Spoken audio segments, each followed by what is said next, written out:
Hey guys எல்லாரும் எப்படி இருக்கீங்க? நல்லா இருக்கீங்கன்னு நம்புறேன். இன்னைக்கு நம்ம பேச போறது என்னன்னா, சோழர்கள் அழிச்சது பாண்டியர்கள் தான் அப்படின்னு எல்லாரும் தப்பா நினைச்சுக்கிட்டு இருக்கோம். பட் அது உண்மை கிடையாது. வணக்கம் மக்களே, நான் மோகன். Welcome back to my channel. ஒரு எம்பையருக்கு வந்து மிகப்பெரிய எதிரியா வந்து நம்ம என்ன நினைக்கிறோம் அப்படின்னா, ஆப்போசிஷன் தான் மிகப்பெரிய எதிரியா இருப்பாங்க அப்படின்னு நினைச்சுக்கிட்டு இருக்கோம். பட் அது உண்மை கிடையாது. அந்த எம்பையருக்குள்ள இருக்கிறவங்களால மட்டும்தான் இருக்கிறவங்க தான் மிகப்பெரிய எதிரியே. போட்டி, பொறாமை, பதவிக்கான பிரச்சனைகள் வரும்.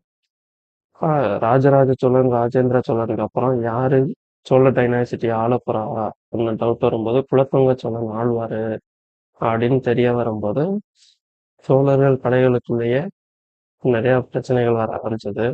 என்னதான் இருந்தாலும் குலோத்துங்க சோழர் வந்து 100% சோழ பரம்பரை கிடையாது. அவங்க வேற டைனாசிட்டியோட இருந்து மிக்ஸ் அப் அப்படின்றதுனால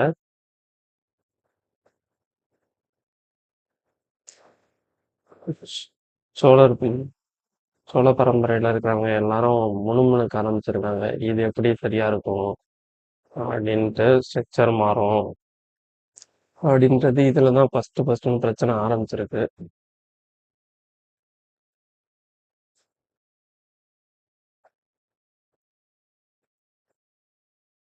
நெக்ஸ்ட் வந்து ரீஜியனல் கிங்ஸ். சோழ எம்பையர்ன்றது மிகப்பெரிய ஒண்ணு. அதை பிரிச்சு ஆள்றதுக்கு ரீஜியனல் கிங்ஸ் இருக்கணும். அவங்க தான் வந்து டேக்ஸ் கலெக்ட் பண்றது, ஆர்மி சப்ளை பண்றது, வாட்டர் மேனேஜ்மெண்ட் பார்க்கறது, main law and order maintain பண்றது இவங்கலாம். பட் இவங்க தான் சோழ டைனாசிட்டியோட மிகப்பெரிய பேக்போன். பட்டு இதுல ராஜராஜ சோழன், ராஜேந்திர சோழன் போனதுக்கு அப்புறம் இதுல ஒரு சிலர் ரொம்ப பவர்ஃபுல்லாகவும், ஒரு சிலர் ரொம்ப வீக்காகவும் ஆயிட்டாங்க. சிலர் ரொம்ப கரப்ஷன் பண்ண ஆரம்பிச்சிட்டாங்க. சிலர் வந்து பாண்டியர்களுக்கு இங்க இருக்கிற ரகசியத்தை அதெல்லாம் சொல்ல ஆரம்பிச்சிட்டாங்க. இதுல ஃபர்ஸ்ட் பார்ட் என்னன்னா, தலைமை சரியில்லை அப்படின்னா தலைமைக்கு கீழே இருக்கிறது எல்லாமே ஆட்டங்கள்டும் இல்லையா, அது மாதிரி ஆயிடுச்சு.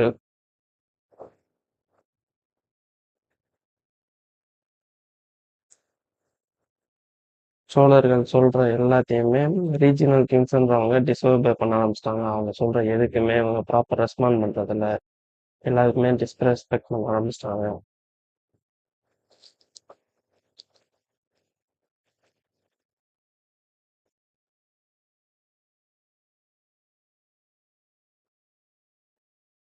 அடுத்து வந்து நம்ம பார்க்க போறது வெளிர் கிளான்ஸ். இவங்க வந்து சோழர்கள் முன்னேறும்போது இவங்க சோழர்கள் கூடயே இருந்தாங்க. அடுத்து சோழர்கள் முன்னேறினதுக்கு அப்புறம் வெளிர் கிளான்ஸோட ஆத்திர அத்தாரிட்டி எல்லாத்தையுமே குறைச்சிட்டாங்க. அவங்களோட லேண்ட் எல்லாத்தையும் பறிக்கப்பட்டது.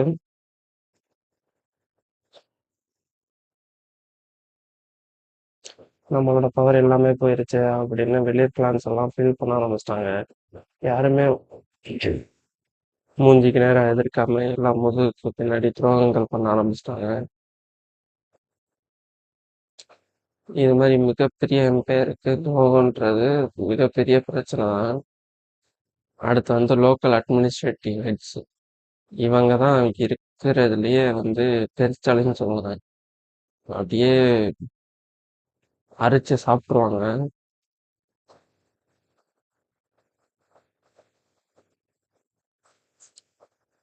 டாக்ஸ் கட்ட வேண்டிய பணம், சோல்ஜர்ஸோட சம்பளம், எல்லாத்தையுமே இவங்க அரிச்சு அரிச்சு சாப்பிட்டுறாங்க. 100 பேர்ல ஒருத்தர் கரெக்டா இருந்தாலுமே அது மிகப்பெரிய பிரச்சனைக்கு உண்டாகும்.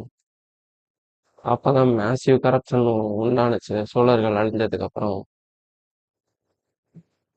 இங்க இந்த மேஜர் இஷ்யூஸ் வர ஆரம்பிச்சதுன்னா ரெவன்யூ வர்றதில்ல, டாக்ஸ் கட்டுற பணம்லாம் எங்கே போகுதுன்னு தெரியறதில்ல,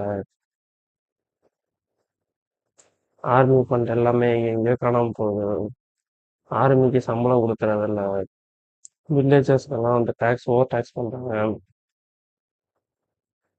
அபிஷியல்ஸ் எல்லாமே திருட ஆரம்பிச்சிடுறாங்க.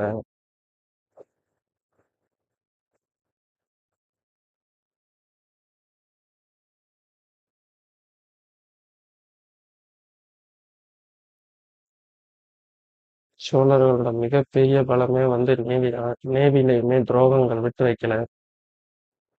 கோர்ட் ஆஃபீசர்ஸ் எல்லாமே திருட ஆரம்பிச்சாங்க.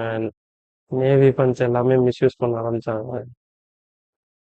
தமிழ் மர்ச்சன்ட்ஸ் எல்லாமே புதிய ஃபண்ட்ஸுக்காக ஸ்ரீலங்கன் ரூலர்ஸ் கிட்ட சீக்ரெட்ஸ் எல்லாத்தையும் சோழர்களை பத்தின ரகசியத்தை எல்லாத்தையும் சொல்லி ஏறிட்டாங்க.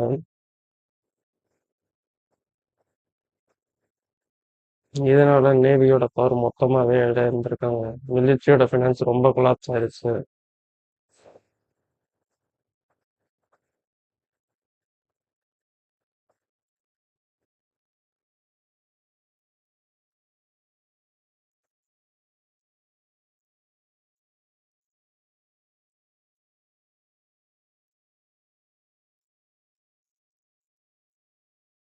இங்கதான் இனிமையோட பிரச்சனையே வர ஆரம்பிக்குது.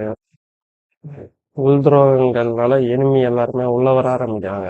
சோலாஸ் ரொம்ப வீக் ஆயிட்டாங்க. ரீஜனல் சீஃப்ஸ், ரீஜனல் சீஃப், நடு சீஃப், அப்புறம் லோக்கல் அட்மினிஸ்ட்ரேட்டிவ் ஆஃபீஸர்ஸ் எல்லாருமே ரொம்ப கரப்ஷன் ஆனதுனால யாருமே யாரு பேச்சையும் கேட்கறதில்ல.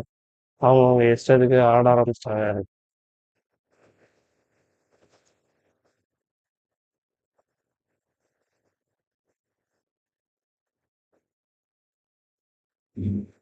ரொம்ப காலத்துக்கு அப்புறம் ராமநாதபுரத்துல சோழர்கள் கண்ட்ரோல்ல இருந்த ராமநாதபுரத்துல இருந்தவங்க டைரக்டாவே சோழர்களை எதிர்க்க ஆரம்பிச்சிட்டாங்க. யாருமே ப்ராப்பர் ரெஸ்பான்ஸ் பண்றது கிடையாது. இப்ப அவங்க எங்கெங்கெல்லாம் பிரச்சனை வருதுன்னு பார்க்கும்போது நடிச்சுக்கு யாருமே லாயலா இல்லை. ஆபீசியல்ஸ் கரப்ட், நேவி வீக் ஆயிருச்சு, ஆர்மிக்கு சம்பளம் கொடுக்கறது இல்ல, லோக்கல் பாப்புலேஷன் வந்து ரொம்ப கோவத்துல இருக்காங்க.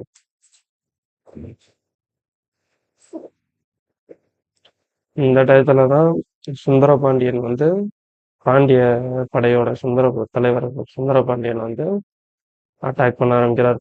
சோலாஸ் வீக் ஆயிடுச்சு அப்படின்னு சொல்லிட்டு அப்பதான் அட்டாக் பண்ண ஆரம்பிக்கிறாங்க. சோலாஸோட டிஃபென்ஸ் சிஸ்டம் ஆப்டேட் ஆயிடுச்சு.